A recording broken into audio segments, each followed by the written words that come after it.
Hi viewers, this is me Ribaha Imran and you are watching my YouTube channel. Viewers, सबसे पहले channel को subscribe करें, video को like करें, शेयर करें और बेल आइकॉन ऑन करना मत भूलिएगा, क्योंकि आज हमें इंडिया से ज्वाइन किया है डॉक्टर अभिषेक मिश्रा जी ने और पाकिस्तान से हमें ज्वाइन किया है मेजर रजा ने। दोनों ही किसी तारुफ के मोहताज नहीं है। Thank you so much major साहब, thank you so much doctor साहब, आप दोनों के वक्त का बेहद बेहद शुक्रिया। जी जी वेलकम। धन्यवाद, थैंक यू। कहते हैं कि जब दो लोग एक बार बोलें, पुराने लोग ऐसे ही कहते थे कि दो लोग एक बात को एक बार ही बोलें तो कुछ ना कुछ जो है वो अच्छी खबर मिलती है, या इस तरह की कोई बात कहावत बनी हुई है। तो मुझे लगता है कि कोई अच्छी खबर सुनने को मिल रही है, लेकिन उससे पहले मैं भी आप लोगों को अच्छी खबरें सुनाऊंगी। और वो ये है कि इंडिया पाकिस्तान से रिलेटेड है। हालांकि टैरिफ का इतना ज्यादा मेस चल रहा है पूरे वर्ल्ड में, सिर्फ टैरिफ टैरिफ टैरिफ डिस्कस हुआ है, और इतने दिन से हमने इंडिया पाकिस्तान की कोई न्यूज़ कवर नहीं की थी। लेकिन हम भी पीछे क्यों रहे, हम भी इंडिया पाकिस्तान की न्यूज़ कवर हमेशा करेंगे, क्योंकि जब तक खबरें आएंगी और हम करते रहेंगे। तो सबसे पहले तो कल की एक खबर हमारे सामने आती है, जिसमें एयर चीफ इंडिया के उन्होंने स्टेटमेंट पास की। उन्होंने पाकिस्तान के इस ऑपरेशन सिंदूर के बाद से लेकर अब तक, उन्होंने कहा 3 महीने गुजर गए हैं, उसके बाद उन्होंने अब स्टेटमेंट पास की कि पाकिस्तान के 6 फाइटर जेट जो हैं उन्होंने शूट डाउन किए थे ऑपरेशन सिंदूर के तहत, और जिनका उन्होंने इकरार जो है 3 महीने बाद किया। उसके बाद हमारे आज हमने देखा कि इंडिया के आर्मी चीफ ने भी इसी तरह की स्टेटमेंट पास की कि पाकिस्तान के हार्ट को उन्होंने अटैक किया था, ठीक है, और जिसमें नर्सरी और मास्टर्स को उन्होंने अटैक का जरिया बनाया था, नर्सरी जो कि अड्डे हैं टेररिस्ट के, उनके बकौल। और हमारे तरफ से भी हाँ काउंटर किया गया। ख्वाजा आसिफ ने स्टेटमेंट पास की, जिसके तहत ये कहा जा रहा है, ख्वाजा आसिफ ने ये कहा कि इंडिया भी अपनी एयरफोर्स इन्वेंट्री को खोले और हम भी अपनी इन्वेंट्री को खोल लेते हैं, जिससे पता चल जाएगा, दूध का दूध और पानी का पानी हो जाएगा। और इसके साथ साथ एक और खबर भी डिस्कस करेंगे कि आज प्राइम मिनिस्टर नरेंद्र मोदी बेंगलुरु गए हुए थे, जिस पर उन्होंने वहां के लोगों के साथ स्पीच की और उन्होंने ऑपरेशन सिंदूर के बाद कहा कि मैं पहली बार बेंगलुरु आया हूं, और इस सक्सेस के बाद उन्होंने एक बहुत कंट्रोवर्शियल सी स्टेटमेंट, हमारे लिए तो कंट्रोवर्शियल ही है, क्योंकि उन्होंने पाकिस्तान को घुटनों पर ले आए थे, ठीक है, उनके बकौल। और अपनी पावर जो है उन्होंने पूरे दुनिया को दिखाई। और इसके साथ साथ ऑपरेशन सिंदूर की सक्सेस के पीछे उन्होंने ये कहा कि मेक इन इंडिया और टेक्नोलॉजी का, इंडिया की टेक्नोलॉजी का बहुत बड़ा रोल है। तो आगाज हम मेजर साहब से करेंगे। मेजर साहब, क्या कहना चाहेंगे प्राइम मिनिस्टर नरेंद्र मोदी की स्पीच के हवाले से, और इस पूरी कंट्रोवर्सी को देखते या इस पूरी स्टोरी को देखते हुए आपकी क्या ओपिनियन? बहुत शुक्रिया रिबाहा। मुझे तो जैसे जैसे मैं ये स्टेटमेंट सुनता हूँ ना, तो मुझे उर्दू के मुहावरे याद आते हैं, और जैसे जैसे मैं इंडियन कॉलीग्स के साथ गपशप लगाता हूँ तो मुझे उर्दू के मुहावरे याद आते हैं जो बिल्कुल फिट बैठते हैं। और जब हम पढ़ा करते थे तो उस जमाने में लिखा हुआ होता था कि उर्दू के मंदरजा झैल मुहावरों को जुमलों में इस्तेमाल करें, इस तरह के मतलब वाजे हो जाए। तो वो एक उर्दू का मुहावरा था कि अंधे को अंधेरे में बड़ी दूर की सूझी। तो मैं तो ये स्टेटमेंट दूंगा कि इसके ऊपर अभी प्राइम मिनिस्टर मोदी साहब 4 महीने हो गए हैं, इंडियन एयर चीफ, इसके बाद जो है वो आप उनके आर्मी चीफ का नाम ले रही थी। तो मुझे तो हमदर्दी है उन पायलट्स के साथ के जो ऑपरेशन सिंदूर में जिनके जहाज गिरे और जिनको मेरा ख्याल है अभी तक कोई रिकग्निशन नहीं मिली। तो अभिनंदन साहब को तो फिर भी कोई रिकग्निशन मिल गई थी, वो इसलिए कि उन्होंने चाय शाय पी थी और फिर वो मीडिया पे आए और वो सारा कुछ, तो फिर उनको तो मिल गई थी।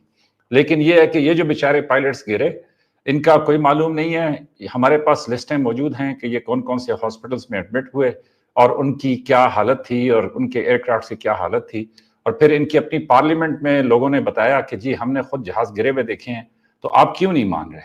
तो अब एक नया बयान निकल के सामने आ गया है कि जिसमें वो ये कह रहे हैं कि जनाब वो, हाँ ये उनकी बात दुरुस्त है कि वो अपनी जनता को या अपनी आवाम को समझाने के लिए ये कह सकते हैं कि जनाब इसमें हमने मेड इन इंडिया टेक्नोलॉजी इस्तेमाल की, जो कि मेरे ख्याल में किसी हद तक उनकी अपनी आवाम के लिए वो बात सही है।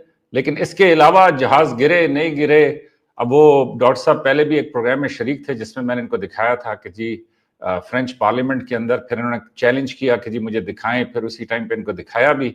लेकिन यह है कि जब सब ने ठानी हो कि उन्होंने नहीं मानना, तो उसका क्या किया जा सकता है। और दूसरा, एक लॉजिकली सोचें कि अगर एक ऑपरेशन या एक अटैक इंडिया ने शुरू किया था, तो फिर इंडिया की मर्जी पे बंद होना चाहिए था ना। तो इंडिया की मर्जी पे तो मेरा ख्याल में नहीं बंद हुआ, इंडिया की मजबूरी में बंद हुआ। और बंद होने के बाद ये भी देखें कि इंडिया की तरफ से अभी कोई स्टेटमेंट नहीं आई थी कि ऑपरेशन सिंदूर के बाद सीज फायर हो गया है, लेकिन प्रेसिडेंट ट्रंप साहब की ट्वीट तो सबको याद है ना, उन्होंने तो पहले कर दी थी। और उसके बाद सब साइड्स ने कंफर्म किया कि जनाब वो जो है डीजी मिलिट्री ऑपरेशंस जो है उनके बीच में बात हो गई है और अभी सीज फायर हो गया है, इसके बाद कुछ भी नहीं होगा। तो मेरे ख्याल में प्राइम मिनिस्टर मोदी जो है वो अपनी इंटरनल ऑडियंस को सेटिस्फाई करने के लिए ये इस तरह के स्टेटमेंट्स दे रहे हैं। तो उनको भी सलाम है कि बड़े धड़ल्ले से दुनिया की, वैसे तो डॉक्टर साहब मुझे रोज लेक्चर पिलाते हैं, लेकिन यह है कि बड़े धड़ल्ले से वो सच या झूठ या जो भी कहें वो बोलते हैं। और सलाम है जनता को भी कि वो उसके ऊपर तालियां भी बजाती है और खुश भी होती है। तो अब इस पे क्या कर सकते हैं। और बड़ी माजरत के साथ मेरा तो रोना यही है कि इंडिया पाकिस्तान के बीच में बस यही है कि मैं तो तुम, तो मैं तो तुम, तो बस ये जारी था, जारी है, जारी रहेगा। अब इसके बीच में कब हम बेहतर होंगे, कब कोई नई बात होगी, वो हनूज दिल्ली दूरस। चले, मैंने आपको फारसी का भी एक मुहावरा सुना दिया कि आज तो पहले सेशन में ही मैंने आपको एक उर्दू का दिया और उससे आगाज हुआ, और हनूज दिल्ली दूरस का मतलब यह है कि अभी दिल्ली बहुत दूर है। सही हो गया सर। लाहौर से वो एक ये मूवी का डायलॉग भी है, लाहौर से दिल्ली तक और उसके बाद हम गोवा तक तो ज़रूर जाएँगे। डॉक्टर साहब, सबसे पहले तो आपको रक्षाबंधन बहुत-बहुत मुबारक हो, एक दिन बाद ही सही, लेकिन ये है कि आपको मुबारक हो। और दूसरे नंबर पर आपके प्राइम मिनिस्टर ने बड़ी हैरत अंगेज़ स्टेटमेंट पास की और हमारे ख्वाजा आसिफ ने भी चैलेंज कर दिया इंडिया को। क्या कहना चाहेंगे?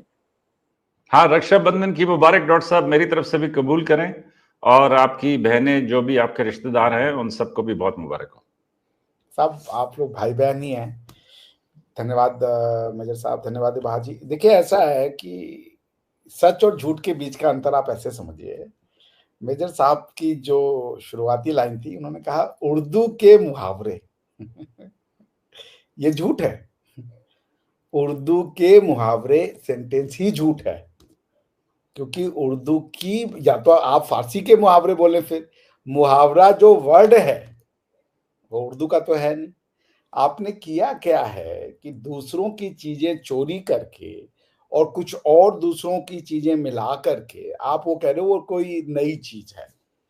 देखिए, खिचड़ी बनाने से दाल चावल अलग नहीं हो जाते हैं ना। उर्दू के मुहावरे एग्जिस्ट ही नहीं करते, हिंदी के मुहावरे हैं। खैर, तो इसी से आप समझ लीजिए कि सच और झूठ का भान कितना ज्यादा है। उर्दू लिखने के लिए स्क्रिप्ट आप अरबी यूज करते हैं। अगर अरबी अरबी स्क्रिप्ट में यूज हो रही है होती तो अरबी को समझ में आता वो लैंग्वेज। खैर, हम क्या बोले, इस पर जाने दें। तो अब आपका इस ऑब्जेक्शन ये है कि जी 5 महीने बाद उन्होंने, या 3 महीने बाद उन्होंने कहा कि जी हमने इतने फाइटर जेट्स गिरा दिए, और प्रधानमंत्री मोदी जी ने कहा कि भाई हम पाकिस्तान को घुटनों पे ला दिए थे। तो बड़ा अच्छा इन्होंने कहा कि इंडिया की मर्जी से बंद होता, इंडिया की मर्जी से शुरू होता, तो ही वो कहते कि भाई हमने घुटनों पे ला दिया। इंडिया की ही मर्जी से बंद हुआ। हमने कैसे हुआ, ये तो फैक्ट वेरीफाइबल है, बट पढ़ते ही नहीं है ना, सुनते ही नहीं है। हुआ क्या, पहलगाम जिसमें आतंकवादी आए, बोले अपना धर्म बताओ, कलमा पढ़ो, नहीं पढ़ पाए, गोली मार दिया। उसके बाद क्या हुआ जी, उसके बाद ये हुआ कि हमने कहा हम इसका बदला लेंगे, पाकिस्तान रिस्पॉन्सिबल है। पाकिस्तान ने कहा जी हम नहीं रिस्पॉन्सिबल है। हमने कहा जी आप रिस्पॉन्सिबल है। क्यों रिस्पॉन्सिबल है? क्योंकि आप ऐसे लोगों को अपने यहाँ पे जगह देते हैं। जो आपकी लड़ाई अभी आज की डेट में, जिसे कर्म कहते हैं, अफगानिस्तान और के साथ आपका सेम चीज, सेम मुद्दा है। आप भी अफगानिस्तान को यही कह रहे हो। अगर है अभी भी तो आप होश के नाखून लें, या चले आप मेरे वाले नाखून ले लें, अगर होश के नहीं मिल रहे तो आप ये बात पूछिए कि अफगानिस्तान, जो काम आपने इंडिया के साथ किया, किस्मत ने वो काम आपके साथ करवा दिया। इसे कहते हैं लॉ ऑफ कर्मा। कहां बच के जाइएगा इससे आप। जब आप कॉन्स्पिरेसियां बुन रहे होते हैं, कॉन्स्पिरेसी और जिसे कहते हैं स्टेट ऑफ नेचर में अंतर ये होता है कि नेचर अपना कोर्स अपने हिसाब से तय करती है। कॉन्स्पिरेसी करके मनुष्य ये सोच रहा होता है कि हम नेचर से ऊपर हो जाएंगे, हम किसी को गिरा देंगे, हम किसी को खत्म कर देंगे। ऐसा नहीं होता। कुछ जरूरी झटके शुरू में लग सकते हैं आपको, पर सत्य जीतता है। सत्य और कॉन्स्पिरेसी में अंतर क्या है? कैसे डिटरमाइन कीजिएगा सत्य क्या है? What is truth? ट्रूथ की जो सबसे बड़ी क्वालिटी है कि वो ट्रूथ होता ही इसलिए है क्योंकि वो सेल्फ सस्टेन्ड है, वो सेल्फ क्रिएटेड है, वो सेल्फ रेगुलेटेड है। ह्यूमन बींग्स के इंस्ट्रूमेंटालिटी की उसको आवश्यकता नहीं पड़ती। तो अब आपने बोला कि भाई इंडिया की मर्जी से हमने पहलगाम में मारने के बाद आपको जो 9 जगह हमने अटैक किया, हमने फोन किया डीजीएमए को, बकायदा प्रेस रिलीज करी कि भाई हमारा खत्म हो गया, we are done with the operation Sindoor. क्योंकि हमें लगता था कि ये जो हमारे पास इनपुट्स आए थे उसमें ये था कि ये आतंकवादी लॉन्च पैड हैं आपके यहाँ पे बने हुए हैं, ये आप भी एक्नॉलेज करते हो। इन्होंने ये किया था और हमने उनको मारा है। Now our as far as operation Sindoor is concern, done and dusted. जी, अब आपने कहा कि ये तो पाकिस्तान के ऊपर हमला हो गया, अब तो हम बदला लेंगे। आपने instead of going on the root cause कि ये नॉन स्टेट एक्टर्स कौन है, क्या है, ये कि आप दाऊद इब्राहिम को बुला रहे हो, मसूद अजहर को प्लेन एबडक्ट करवा करके, हाईजैक करवा करके छुड़वा के ला रहे हो, आपने कुछ नहीं रेशनलिटी देखी। जी हम पे अटैक किया, हम तो मारेंगे अब इनको, जी हम पे अटैक किया, हम तो मारेंगे, ये आपकी जिद थी। और उसके बाद आपने कहा जी इंडिया ने वो खोला और हमारी आर्मी जी जीत गई, क्योंकि देखिए हमारी आर्मी ने इंडिया को दांत खट्टे कर दिया। आपकी या तो लोगों की आईक्यू का लेवल का प्रॉब्लम है या कुछ और है। इंडिया ने आपकी आर्मी पे कभी अटैक किया ही नहीं, आपकी आर्मी ने इंडिया पे अटैक किया, क्योंकि ये आपका एक्नॉलेज स्टेटमेंट है आपके ख्वाजा शरीफ जी का, सबका, कि ख्वाजा आसिफ जी का, कि भाई हमारे यहाँ पे ये दहशतगर्दों को या आतंकवादियों को हम पिछले 20 सालों से हमने पाला है, पोसा है। ये आपका स्टेटेड आर्ग्यूमेंट था। आप लड़ो तो ऑपरेशन बदर ठीक है, आप इन लोगों को इस्लाम से खारिज भी कर दो क्योंकि आप मुसलमान हो। ये स्पेशल आपके पास एक चाबी आ गई है, भाई हम मुसलमान हैं, हम चाहे जो करें, हम जिस मुसलमान को मार देंगे वो कोई बुराई नहीं है। जितने आपने भारतवर्ष से अलग होते समय कहा था जी यहाँ मुसलमान सुरक्षित नहीं है, मुसलमान ये हो जाएगा वो हो जाएगा, जरा पाकिस्तान में जितने मुसलमान मरे हैं जो नॉन नेचुरल डेथ है, और खासकर आतंकवादी घटनाओं में, और जो जरा भारत में जितने मरे उनका जरा तुलना कर लीजिए और बताइए कौन सा देश सुरक्षित है मुसलमानों के लिए? कौन सा देश सुरक्षित है मुसलमानों के लिए? आप ही कहना कि 70,000 तो हमारे जी मर गए उसमें, क्या नाम है, आतंकवाद में, टेररिज्म की, दहशतगर्दी की हम शिकार बन गए, और आप ये कहते हो जी हिंदुस्तान वो दहशतगर्दी करा रहा है। तो आप ये बात करते रह जाएंगे, कुछ नहीं होगा। प्रधानमंत्री मोदी जी ने बिल्कुल इंटरनल ऑडियंस के लिए कहा। मैं मेजर साहब से सहमत हूं, उनका ऑडियंस इंटरनल ही था, क्योंकि अब वो प्रधानमंत्री हैं तो उसकी एक्सटर्नल जो रिवर्बरेशंस है वो होती हैं, लेकिन yes it was for internal audience, क्योंकि यहाँ पर जो विपक्ष है, और ठीक है विपक्ष का अधिकार है कि उन्होंने कंफ्यूजन पैदा करने की कोशिश की, तो उन्होंने उसको ऑन द फ्लोर भी कहा, आउटसाइड द फ्लोर भी कहा। तो मैं मेजर साहब के पूरे स्टेटमेंट के इस भाग से पूरी तरीके से सहमत हूं कि ये स्टेटमेंट इंटरनल कंजम्पशन के लिए था, जो भी हमारे यहाँ पैन आउट हुआ पार्लियामेंट के अंदर में। जी अच्छा मेजर साहब, मेरा आपसे सवाल है। यहाँ पर ऐसे समझा जाता है कि हम जो है वो जंग जीते, ठीक है, और ये 2025 की इंडिया पाकिस्तान के दरमियान जो भी ये वॉर का सिलसिला था, यहाँ ये कहा जाता है कि हमने इंडिया को बहुत अच्छे से, उनके फाइटर जेट को और उनके ड्रोन्स को अच्छे से तबाह किया और उनको हमने मार गिराया, और उसके बाद हम जीत गए हैं। इस वजह से हमने अपने आर्मी चीफ को फील्ड मार्शल बनाया है, ठीक है। और उसके बरक्स अब अगर हम हिंदुस्तान की बात करें, वो लोग भी यही समझते हैं कि हम लोग जो हैं वो जीत गए हैं, हमने पाकिस्तान को जो है वो घुटनों पे ले आए हैं। जैसे प्राइम मिनिस्टर नरेंद्र मोदी की स्पीच रही कि हमने पाकिस्तान को कुछ घंटों में घुटनों पर ले आए थे। तो सर उधर के लोग ये समझ रहे हैं कि हम ये जंग जीते, और हम ये लोग ये समझते हैं कि हम जंग जीते हैं। तो सर ये बताएं कि आप इस बारे में क्या कहेंगे? देखें रिबाहा, अभी आपने जब रिपीट किया ना प्रधानमंत्री मोदी साहब की स्टेटमेंट, तो उसमें मुझे एक ना वो सियासतदान वाली क्या कहते हैं उसको, स्मार्टनेस नजर आती है। स्मार्टनेस क्या है कि जी हमने पाकिस्तान को कुछ घंटों में ही घुटनों पे ले आए। तो ये मे भी वो बाद में कहे कि जी मैंने तो कुछ घंटों का कहा था, क्योंकि जब हमने अपने वो मिसाइल मारे थे तो उस वक्त तक पाकिस्तान का रिस्पांस नहीं आया था, तो तब तो वो घुटनों पे आ गया था, क्योंकि हमने वहां पे उनके जो 9 जगह थी वहां पे हमने उनको हिट किया। तो बाद में वो कहेंगे उसके बाद जो हुआ उसकी बात तो मैंने नहीं की थी। तो ये भी मुमकिन है कि वो इस तरह की वो होशियारी या चालाकी वो दिखाए। अब देखें जो इंडियंस हैं वो अगर अपनी जगह खुश हैं कि वो जीत गए तो मेरी तरफ से उनको ये खुशी मुबारक हो।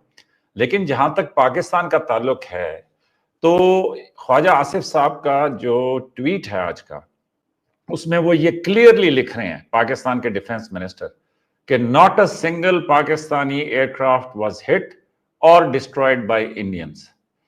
Pakistan destroyed 6 Indian jets, S-400 air defense batteries and unmanned aircraft of India while putting several Indian air bases out of action. और फिर उन्होंने आगे कहा कि जी let both sides open their inventory. तो पाकिस्तान ने क्लियरली पहले दिन कहा कि जी हमने 6 जहाज गिराए, और पाकिस्तान ने कहा कि हमने S-400 की बैटरी जो है उसको हिट किया। अब जब ये पुलवामा हुआ था तो तब भी, और देखिए पाकिस्तान का कमाल क्या था, पाकिस्तान का कमाल ये था कि इंडियन एयरफोर्स को ये नहीं पता चल रहा था कि नॉर्थ किधर है और साउथ किधर है, और यही पुलवामा में भी हुआ था। इनके जब अभिनंदन साहब गिरे तो उनकी कम्युनिकेशन वाज टेकन ओवर, और उनको लग रहा था कि मुझे इंस्ट्रक्शंस मिल रही हैं, और फिर उन्होंने देख के उनको गिराया पाकिस्तान के अंदर, और फिर ऐसा हड़बोम मचा कि इंडिया ने अपना ही हेलीकॉप्टर खुद ही गिरा दिया, मतलब उन्होंने खुद ही उसको हिट कर दिया। यही रिपीट एपिसोड थी ये पहलगाम के बाद ऑपरेशन सिंदूर में, कि इंडियन जो जहाज थे उनको ये मालूम नहीं था, और फिर देखें कि उनकी इनक्रिप्टेड कम्युनिकेशन को वो जो डॉक्टर अभिषेक के बड़े फेवरेट हैं, handsome air vice marshal Aurangzeb, उन्होंने इन डीक्रिप्टेड सुनाई, और उसमें उन्होंने सुनवाया कि क्या बातचीत हो रही है। तो देखें ये जो जंग थी, इसमें पाकिस्तान के डिप्टी प्राइम मिनिस्टर इसहाक डार साहब ने कहा कि जब हमने बताया कि रफेल, कि जिसको जो कभी भी कॉम्बैट में गिरा नहीं, हमने 6 रफेल या 5 रफेल गिरा दिए हैं, तो चाइनीज एम्बेसडर दौड़ता हुआ मेरे पास आया, और उन्होंने कहा कि जी उसके बाद फिर वो एयर चीफ से भी जाके मिले, और फिर उसके बाद चाइना के एयरफोर्स के जो चीफ है वो भी पाकिस्तान में आके पाकिस्तान एयरफोर्स के चीफ के साथ मिले। तो ये जो फ्रेंच पार्लियामेंट है उसमें भी नारा लगा। अब मैं तो चूंकि हूं ही डिनाइल में, मैं तो चूंकि हूं ही पागल, और मैं चूंकि हूं भिखारी, तो मेरी बातों का क्या एतबार करना है। लेकिन फ्रेंच पार्लियामेंट में ये नारा लगा, उसके बाद ये जो है चाइना ने इसको क्वालिफाई किया। फिर एक दफा एक प्रोग्राम में एक इंडियन साहब ये कह रहे थे कि जनाब, मैंने उनको बताया कि किस तरह वो जो कंपनी है रफेल, उसके शेयर्स कैसे गिरे और कैसे जो है वो चाइनीज कंपनी के शेयर्स, वो उन्होंने कहा कि नहीं नहीं, वो कुछ घंटों का फर्क था। तो देखें, चूंकि मैं पागल हूं और चूंकि मैं जो है किसी बात को मानता नहीं हूं, तो इसलिए मैं ये समझता हूं कि पाकिस्तान के डिफेंस मिनिस्टर ने इसीलिए क्लियरली लिखा कि जनाब आप एक काम कीजिए, ना हमारी मानिए ना उनकी मानिए। लेकिन मेरे हिसाब से जो असल बात है वो ये है कि ऑपरेशन सिंदूर से आखिर निकल क्यों नहीं पा रहे। कुछ तो है ना कि जिसकी पर्दादारी है। चले आज एक और तीसरा मुहावरा भी मैंने आपको दे दिया कि कुछ तो है जिसकी पर्दादारी है। कोई तो चीज थी कि जिसकी वजह से 4 महीने लग गए। कोई तो चीज थी कि जब ऑपोजिशन चीख के कह रही थी कि उठो, खड़े हो और बोलो, तो उस टाइम पे बिल्कुल सुमन मुकमन बैठे हुए थे। कोई समझ नहीं आ रही थी कि क्या जवाब देना है, क्या जवाब नहीं देना। हाँ, जब अपने मर्जी के वोटर सामने बैठे हों तो उनको ऐसे कह के, जिस तरह वो पहले इन्होंने एक बड़ा खूबसूरत डायलॉग मारा था कि भाई रोटी खाओ, जिंदगी जियो, मजे करो, वरना मेरी गोली तो है ही। वाह, क्या भागवान किस्म की बात की है कि भाई अब पता नहीं बाद में वो कह दें कि जनाब मेरी गोली से मुराद था कि मैं क्योंकि फार्मास्यूटिकल में इंडिया काफी अच्छा कर रहा है, तो वो हम जो है एक नई गोली बनाई है, डिस्प्रीन, एस्प्रीन और मतलब वो पैरासीटामोल को मिक्स करके पाकिस्तान के लिए खास, कि जिससे शायद इनके पागलपन का इलाज हो जाए। तो मैं तो उस गोली की बात कर रहा था। तो अब क्या बंदा करे। हकीकत ये है कि मेरे ख्याल में, और फिर देखे अभी आजकल तो इनको बड़ा गुस्सा है। डॉक्टर साहब भी चहक चहक के अगले दिन कह रहे थे कि मेजर साहब कौन बैठा हुआ है ट्रंप साहब की झोली के अंदर। तो अभी देखे ना कि वो टैरिफ किधर से किधर चले गए। और ये आज फील्ड मार्शल सैयद आसिम मुनीर का ये जो अमेरिका के अंदर वहां पे वो एक फेयरवेल सेरेमनी अटेंड कर रहे थे सेंट्रल कमांड की, तो उनका एक बयान था कि भारत खुद को ना विश्व गुरु समझता है। तो मैं फिर विश्व गुरु ढूंढता रहा कि भाई विश्व गुरु का क्या मतलब है।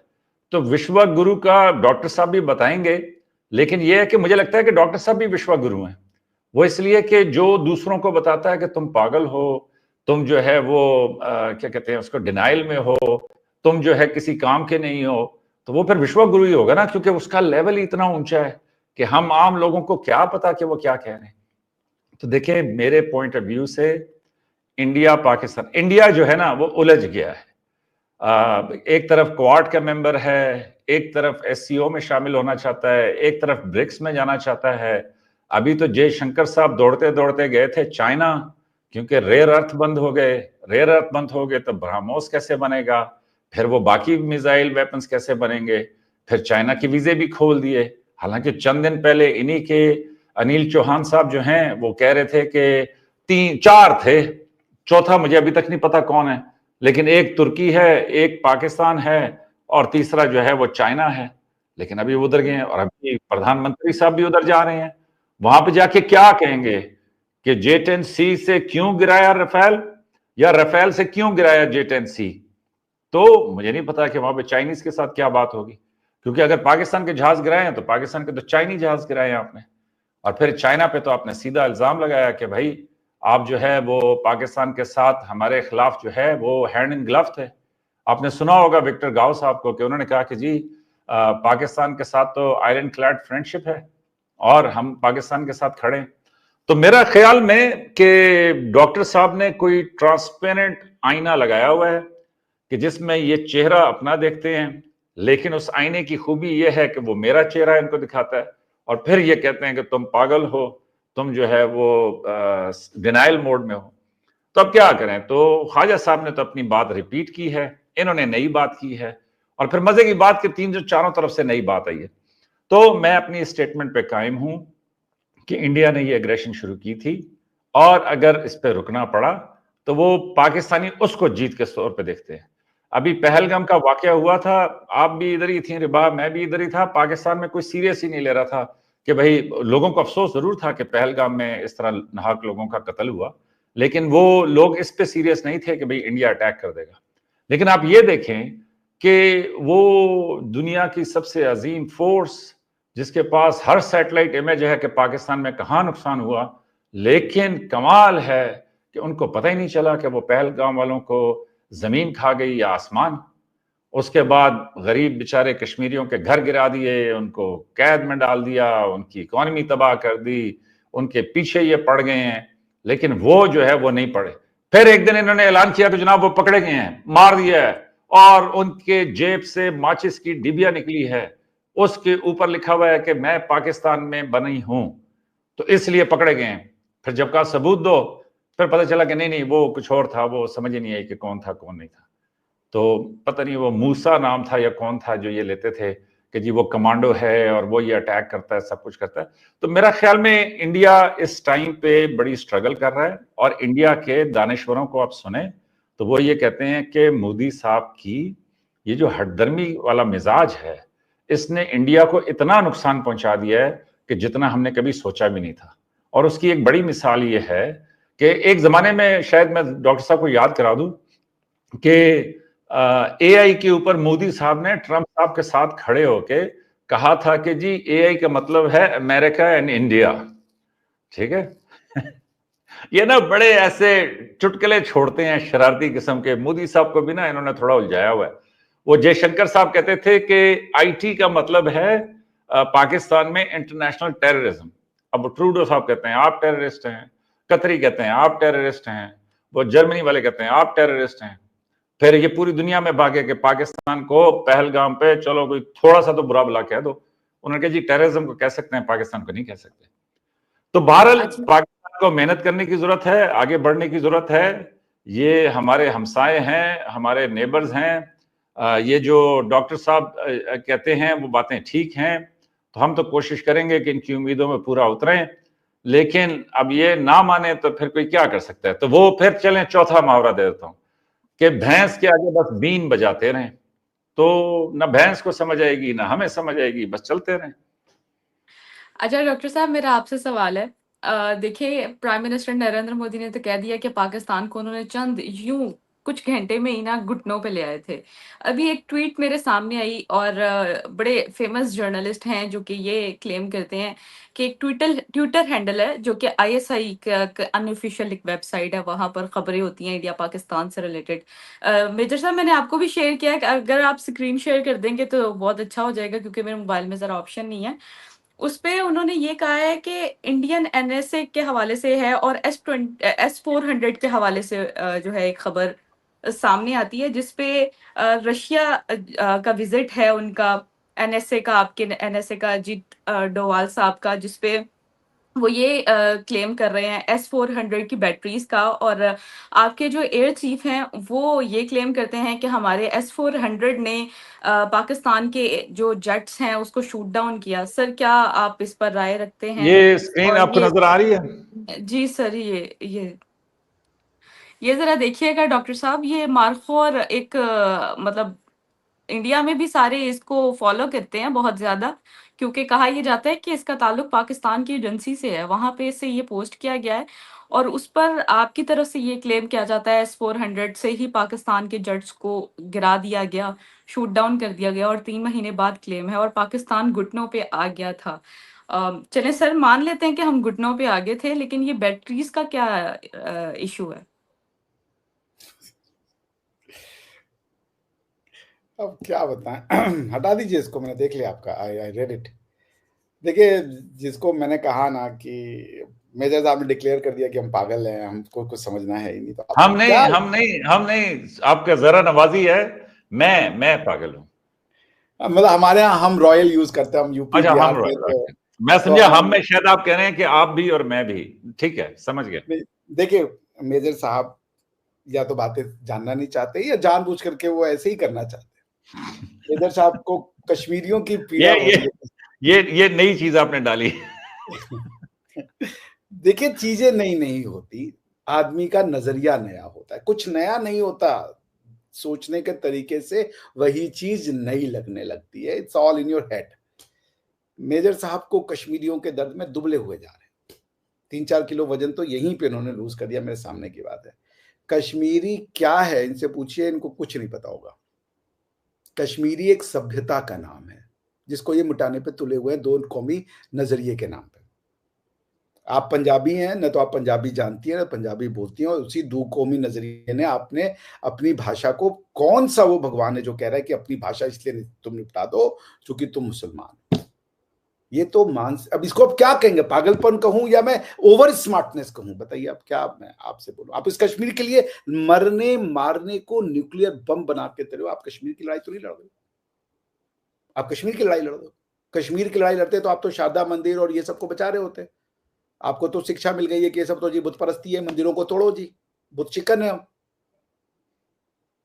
तो आज आपके ज्यादातर, अब तो आपके मेहदी जो कि पोस्टर बॉय है इस्लाम का ऑन मीडिया, अभी कल उसने एक अरबी कोई लड़की के साथ वो किया है कि there is a time to need to reform Islam. आपके तो समझ में आने की चीज नहीं है। कश्मीरियों की लड़ाई आपसे मैं पूछ दूं शारदा लिपि क्या होती है, आपके पास उत्तर नहीं होगा।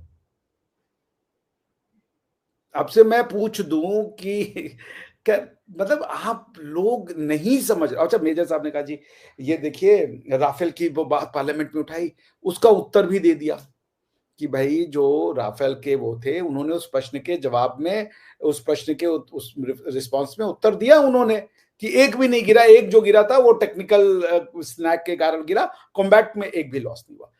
Tim Cooper, one of the finest air warfare historian, Tim Cooper, न तो इंडियन है, न तो वो चाइनीज है, न तो वो रशियन है, क्योंकि रशियन तो या फ्रेंच होते तो वो अपनी बात भाई अपने कंट्री के लिए बोलते। उनका स्टेटमेंट है India had complete superiority. Austrian है वो, जर्मन है। नहीं मानना है आपको तो खैर वो कंफ्यूजन चलता रहेगा, क्योंकि आप 1971 का भी वॉर जीते हुए हैं। वो इंडिया ने मक्कारी करके जी आपको तोड़ दिया था।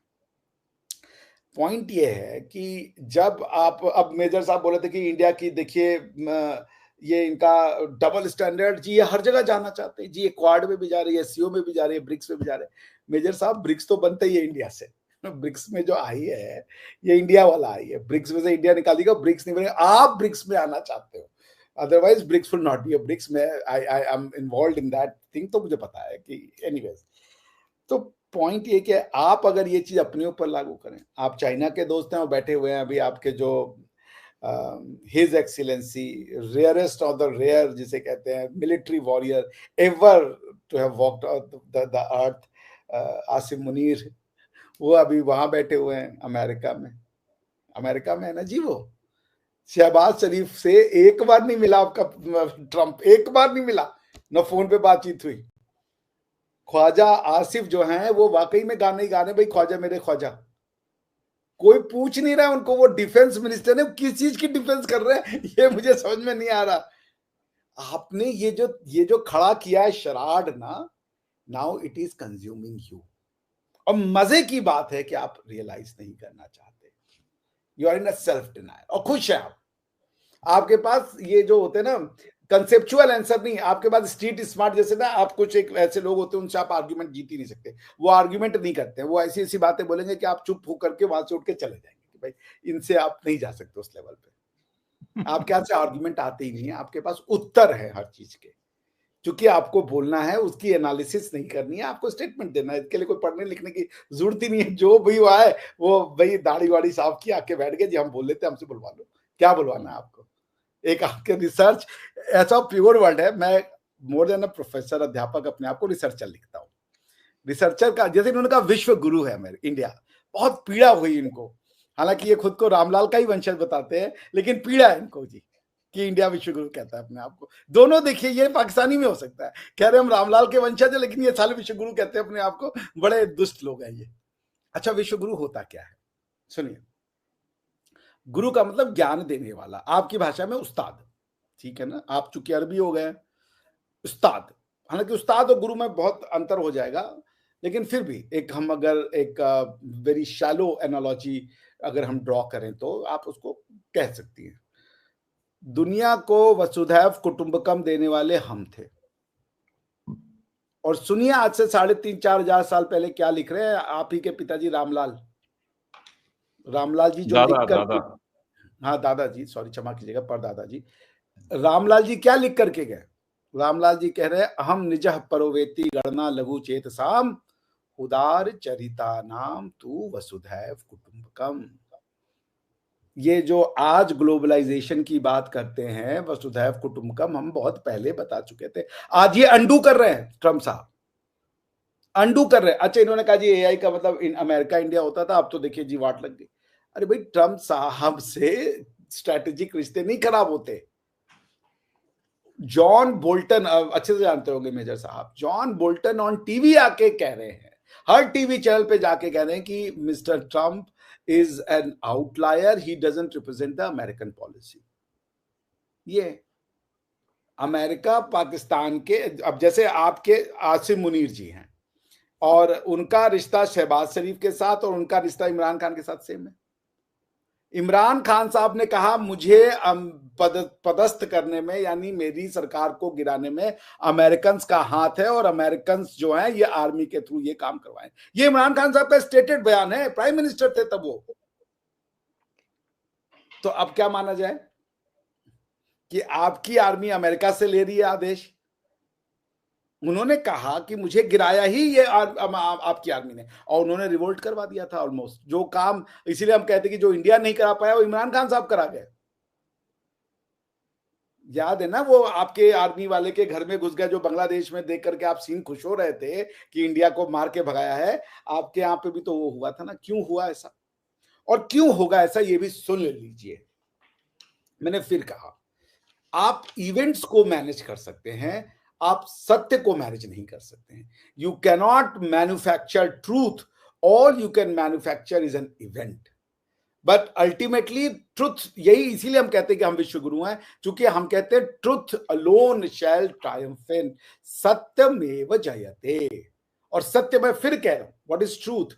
Truth has to be distinguished from fact. Fact and truth are not the same thing. Truth is the soul of fact. Fact ये है कि पाकिस्तान ये कहता है कि हम दो कौमी हैं और मुसलमान एक कौम है, ये फैक्ट है, मगर ये ट्रूथ नहीं है। ट्रूथ क्यों नहीं है?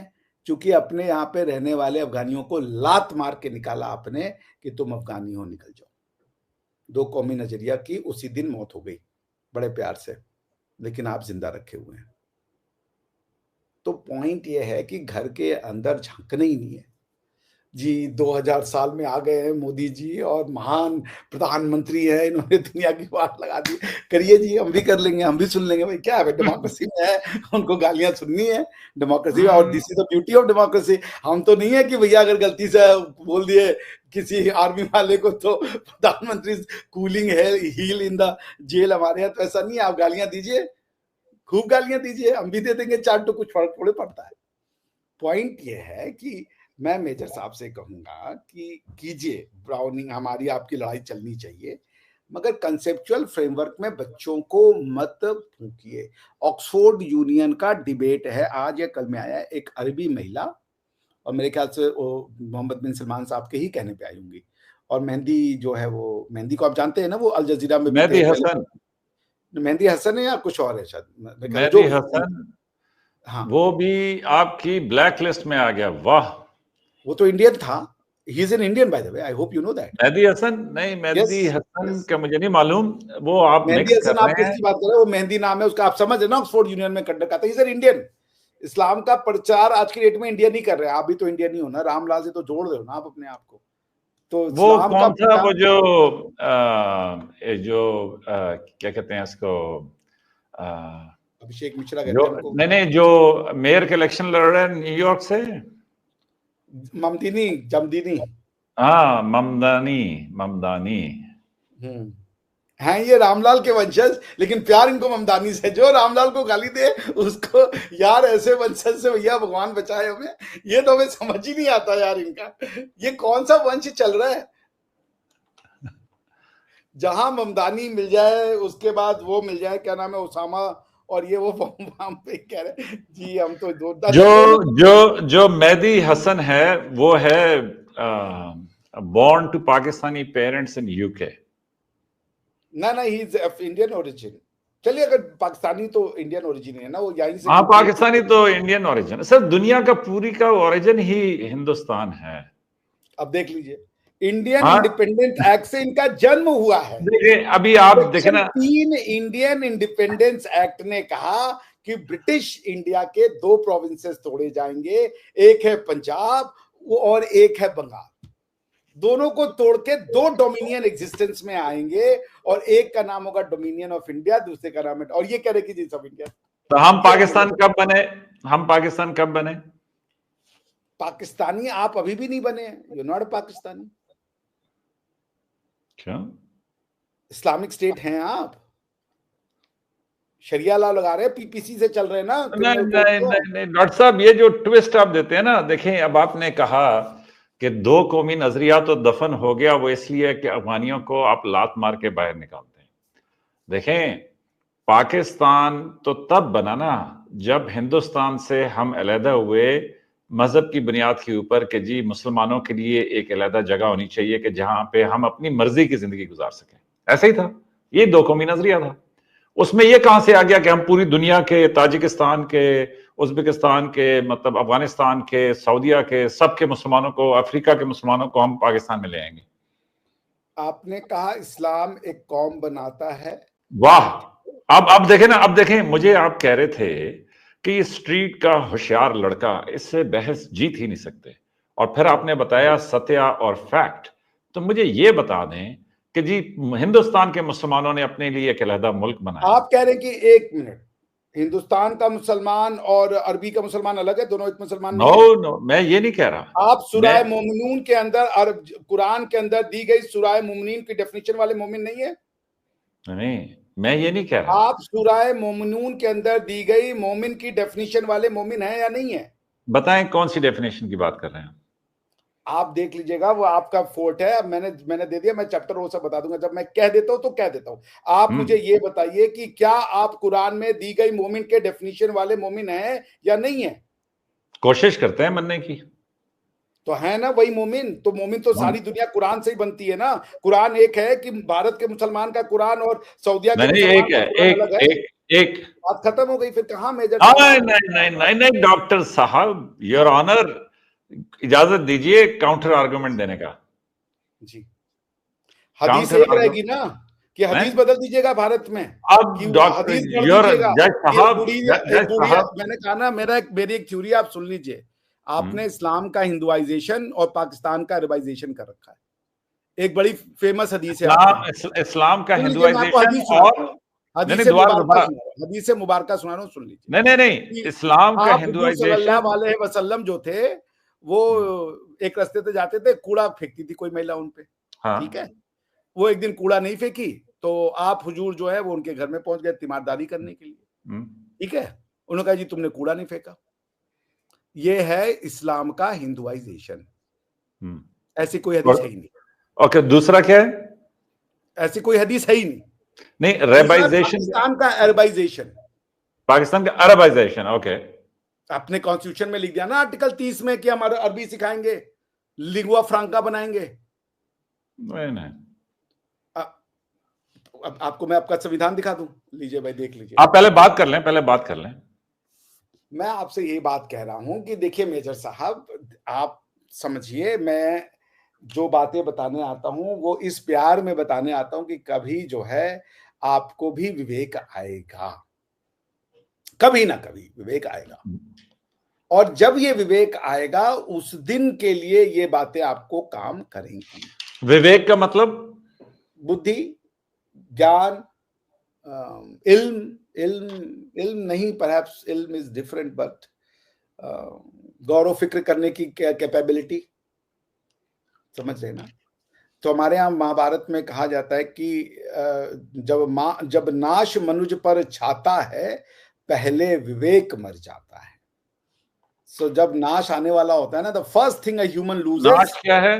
नाश मतलब डिस्ट्रक्शन और ये सब चीजें, बर्बादी।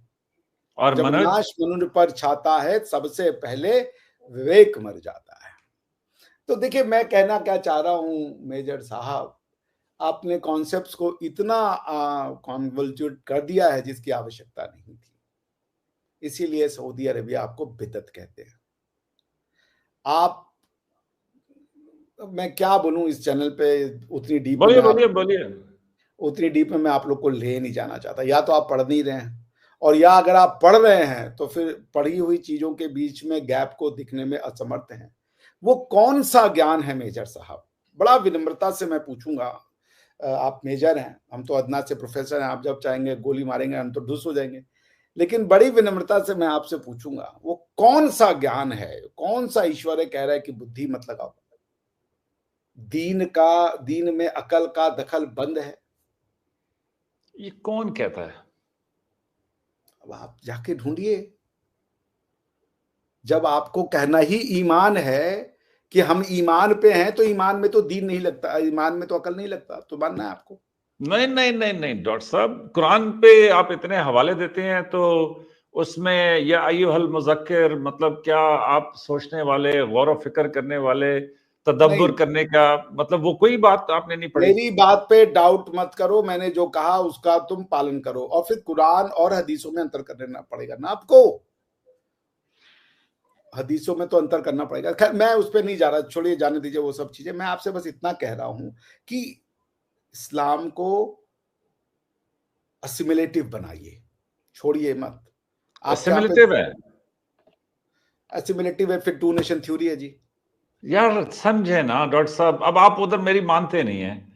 अब सुन लीजिए, हिंदुस्तान के मुसलमानों ने ये कहा कि जनाब हमें एक अलग धरती दे दीजिए। अलग मतलब हमारी कैसे अलग हो जाती? धरती तो वही रहती है ना। यार ये गलत हो गया ना। अभी आप वो मुझे ये नहीं कह रहे थे कि यहां से एक प्लॉट उठाएं और उसको आसमान पे रख दें। उन्होंने ये कहा कि हमें एक अलहदा जगह दे दीजिए जहां पे हम। फिर आप गड़बड़ कर रहे हैं ना, नहीं समझ रहे आप अपनी बात। जगह तो वही थी, आपने कहा हमें वो पावर दीजिए कि हम अपनी आइडेंटिटी को जहां चाहे वहां बर्बाद कर सके। मतलब उन्होंने कहा मुसलमानों को अलहदा कर दीजिए, बस मुख्तसर। मुसलमान अलहदा क्या भाई, मुसलमान अलहदा ही था। जब टू नेशन थ्योरी की प्रवचन देने वाले जिन्ना कहता था कि भाई ना तो हम शादियां करते हैं तुमसे, ना तुम तुम्हारे जैसा खाना खाते हो, तो अलग ही था। और कितना अलग चाहिए? तो यार डॉक्टर साहब अरे वही जिना, 1940 मेरे पास यार पूरी डॉक्टर स्पीच साहब, पड़ी है। डॉक्टर साहब वही 1940 वही जिना कांग्रेस में था, हैं? वही जिना कांग्रेस में थे। अरे बाबा, ऐसे तो फिर आप, अब मैं क्या बोलूं, ऐसे तो एक समय इस्लाम के आने से पहले उसी समाज में आप रहते थे जिसको आप जाहिलियत कहते हैं, फिर क्या कीजिएगा? No no no no no no, तो क्या जाहिलियत डॉक्टर जस्टिफाइड कर साहब लीजिएगा? नहीं, मुझे बताएं, अभी आपके जो पहले वजीर कानून थे वो ये क्या कहते हैं अछूत वाले मसले पे तंग आके वो यस, बुद्धिस्ट अछूत बन के गए। मसले पे नहीं तंग नहीं नहीं आए नहीं, आपने। मैं आपको एक मिनट सुनिए, मैं किताब दे दूंगा, मैं झूठी बात नहीं बोलता। उनकी 3-4 किताबें बड़ी फेमस है, अम्बेडकर साहब। अम्बेडकर मेरा ख्याल है उनका नाम था, जी डॉक्टर जी जी, अम्बेडकर। भीमराव अम्बेडकर साहब। भारत में छूत का समस्या था और है भी, इसमें कोई छुपाने और उसकी झूठ बोलने की जो कम्युनिटी छुपाती है वो सबसे पहले बात अपनी समाज को कभी भी प्रोग्रेसिव नहीं बना सकती। ये हमारे यहाँ समस्या है मानवीय। देखिए, छूत कई तरीके की है समाज में, और सिर्फ भारत में ये छूत, ये बात सबसे पहले गलत है। आपके कुरान में छूत है कि नहीं नहीं, यहूदियों मैं और वो टॉपिक नहीं छेड़ा, मैं ये मेरा अगर आप मतलब, छूत की बात कर रहे हैं नहीं तो नहीं मैं नहीं नहीं आपको नहीं, मैं छूत, छूट की नहीं बात नहीं, नहीं कर एक रहा मिनट था। सुन लीजिए ना। डॉक्टर साहब आप सुने, छूत की मैं बात, आपका सवाल दे क्या दूं, सवाल। अंग्रेजों ने, जब अंग्रेज ये लिखता था, एक मिनट, डॉक्टर ये साहब अंग्रेज सुने जब ना, लिखता था मैं Indians and dogs are not allowed in the restaurant, वो छुआछूत नहीं थी। थी, अब सुने जब मेरा आप ये सवाल ये, कहते हो कि हिंदुओं के हाथ का पानी मत पियो और मेरा हिंदुओं का सवाल तो ले बेटा, लें, छुआछूत नहीं है। मेरा सवाल ये था कि अगर डॉक्टर अंबेडकर बुद्धिस्ट बन गए तो क्या वो अब ये कहेंगे कि जी पहले मैं जाहिल था, अभी मैं जो है वो ठीक हो गया? बहुत अच्छा प्रश्न है आपका। ये मेरा जरूर क्वेश्चन था। मैं जी, ये कह रहा था अगर हिंदुस्तान के हिंदू, बिल्कुल, तो मैं आपको उसका मतलब उत्तर दूंगा। मेजर रजा अगर कन्वर्टेड हिंदू है, अब मुसलमान हो गया है, तो मुझे क्या हक है कि मैं कहूं कि जी सुन लीजिए, पुराना मजहब जो मैं था आपको जो वो बुरा कॉन्सेप्ट था? बताने जा रहा हूं, हो सके तो अपने बच्चों को भी पढ़ाइएगा। बच्चे मतलब पाकिस्तान के बच्चे। अंबेडकर साहब ने भारत की संविधान की ड्राफ्टिंग कमेटी के हेड थे, ये तो आपको पता होगा सर। ठीक, उन्होंने आर्टिकल 25 जो कि फ्रीडम ऑफ रिलीजन देता है, उसकी जो वो थी ड्राफ्टिंग, वो उन्होंने करी। ठीक है सर। 1947 में शुरू हुआ और 1949 में हमारा संविधान लागू हो गया। मैं आपको कहता हूं, मैं एक मिनट रुक जाता हूं, आप भारत का कॉन्स्टिट्यूशन का आर्टिकल 25 खोलें सर। हाथ कंगन को आरसी क्या, पढ़े लिखे को आप तो चूंकि हिंदी संस्कृत तो मानते नहीं, फारसी क्या। और बाय द वे, कल ईरान ने ट्वीट किया कि संस्कृत जो है वो फारसी की ओरिजिन है। ठीक है। आपका तो पिंडी नहीं छोड़ रहे संस्कृत वाले। आप आर्टिकल 25 का एक्सप्लेनेशन दो पढ़िए बेजर साहब, आपने खोल रखा है अपने कंप्यूटर पे, पढ़ दीजिए, रिभा जी को भी सुना दीजिए। आर्टिकल 25 इंडिया का? जी जी जी जी, अब पाकिस्तान का हम क्यों पढ़वाएंगे आपसे, आपको अल्लाह नहीं, का बताएं, आप बताएं, हम मानते हैं। आर्टिकल 25 के एक्सप्लेनेशन 2 में अंबेडकर साहब ने लिखा, हिंदू का मतलब होता है जैन, बुद्ध, जितने भी सिख, ये सब हिंदू हैं।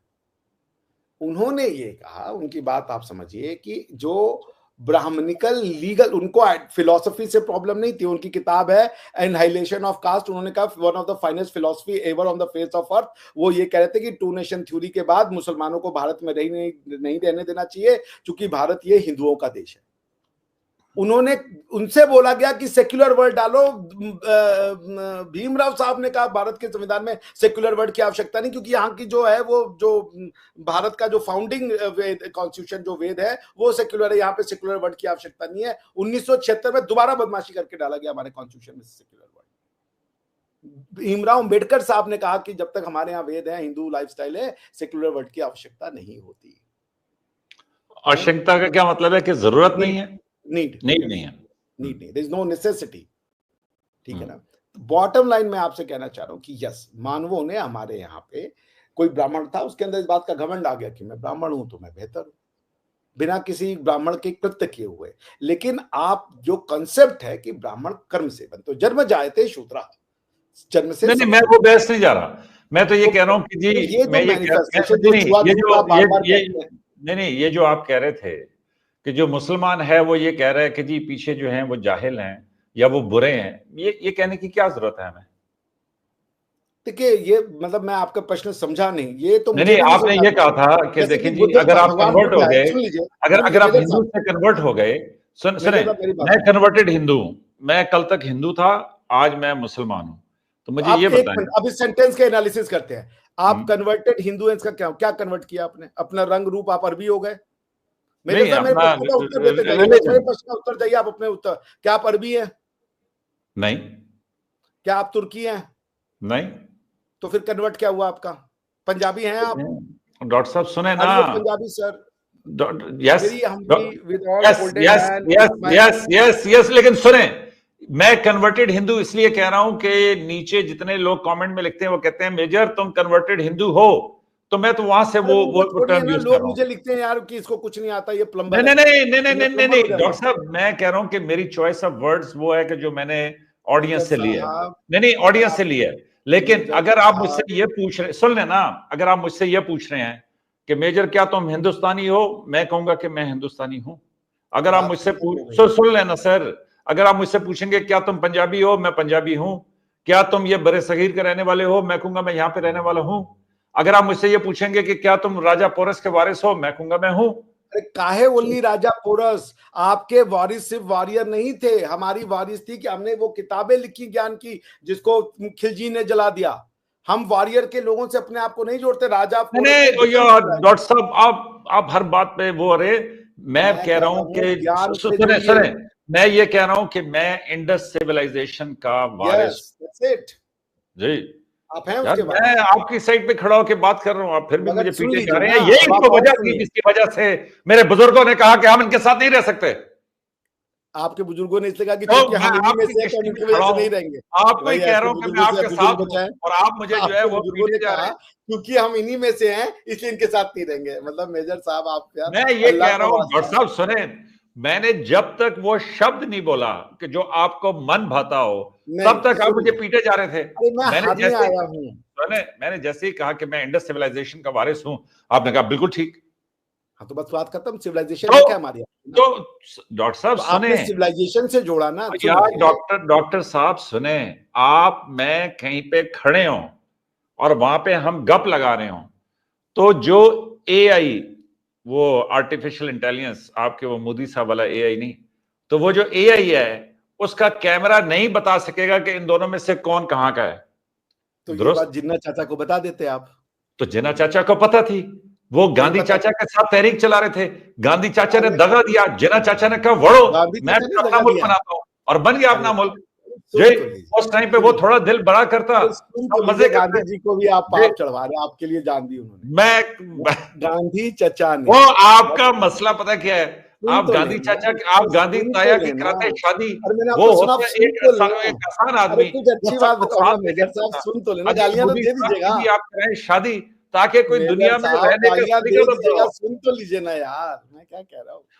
जब सेकेंड वर्ल्ड वॉर खत्म हुआ तो गांधी चचा जब चल रहा था आपके साथ खड़े हो गए खिलाफत में, क्योंकि जिन्ना चचा के जो परिवार था वो कह रहा था जी हम तुर्कियों के साथ है, वो खलीफत मत तोड़ो, इंडिया को साले गुलाम रहने दो, अंग्रेजों के साथ मिलके हम लड़ेंगे। आप समझ रहे हैं? तो अपनी मिट्टी का भाव नहीं था। गांधी चचा उसमें भी आपके साथ खड़े हो गए, इसीलिए वहां से कांग्रेस का दो फाड़ हुआ और आरएसएस का जन्म होना शुरू हुआ वहां से। पॉइंट मैं आपको क्या कह रहा हूं sir, son of the soil बनिए, सारे भगवान एक हैं। और मैं अभी अगर आपको डीप एनालिसिस पे जाऊंगा, ये वो जब ये बंद हो जाएगा तो आपके तो होत फाख्ता उड़ जाएंगे। सिर्फ जाके पढ़ लीजिए, मेरी बात मत मानिएगा, मेरी बात कभी भी आंख बंद कर, मैं मानने वालों में आप जाके वेरीफाई कीजिएगा, मैं पेज नंबर और सोर्स के साथ दूंगा सब आपको।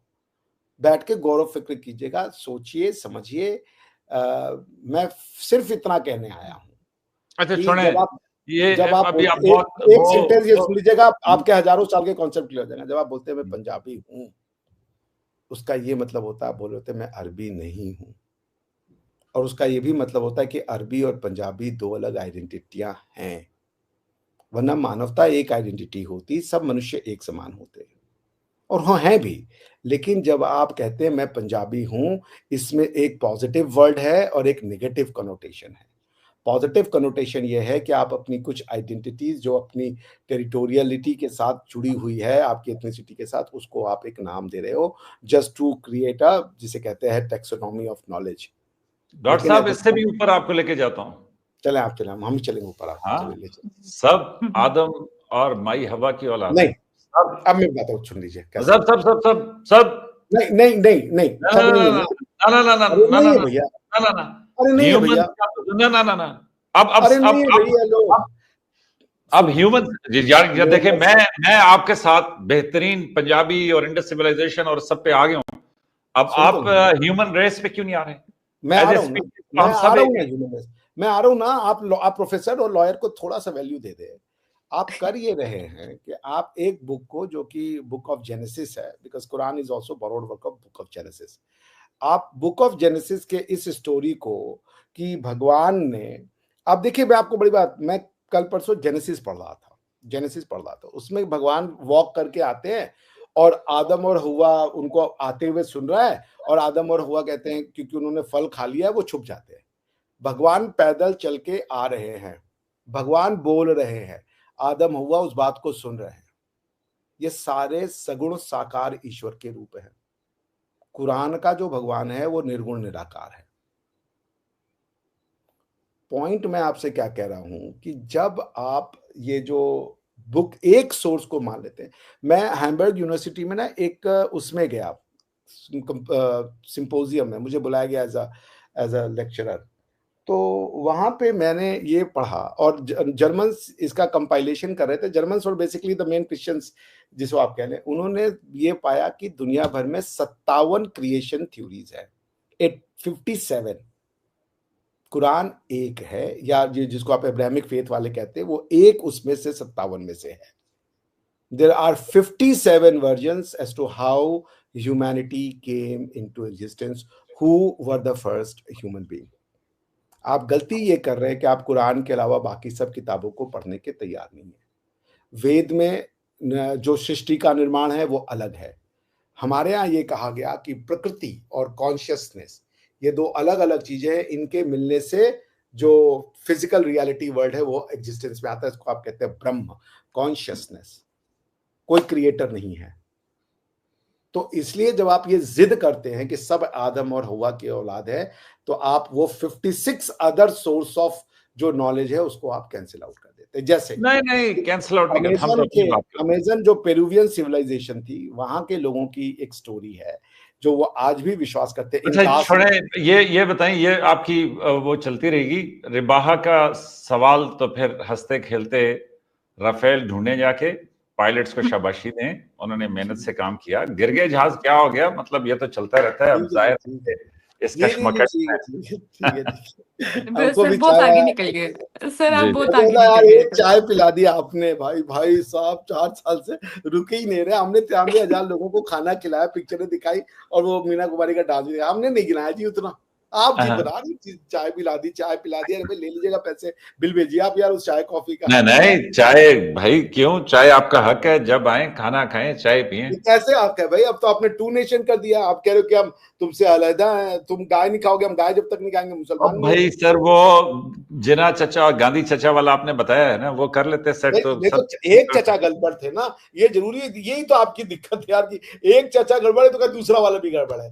एक चचा डॉक्टर बस नाराज साहब, है, सर, पॉलिटिक्स का फौज उपयोग में तो करता है, चीजें फौज में तो भेड़ चाल है। जिधर आगे भेड़ चल रही है, बाकी भी उधर ही चल रहे हैं। तो तो भाई जिना साहब फौज जिधर गए तीन उधर हम सी भी से चले गए। चलती है। फौज, मैं चूंकि इंटरनेशनल ह्यूमैनिटेरियन लॉ का प्रोफेसर हूं, मेरी किताब, फौज 3 सी पे चलती है: कंट्रोल, कमांड और कम्युनिकेशन।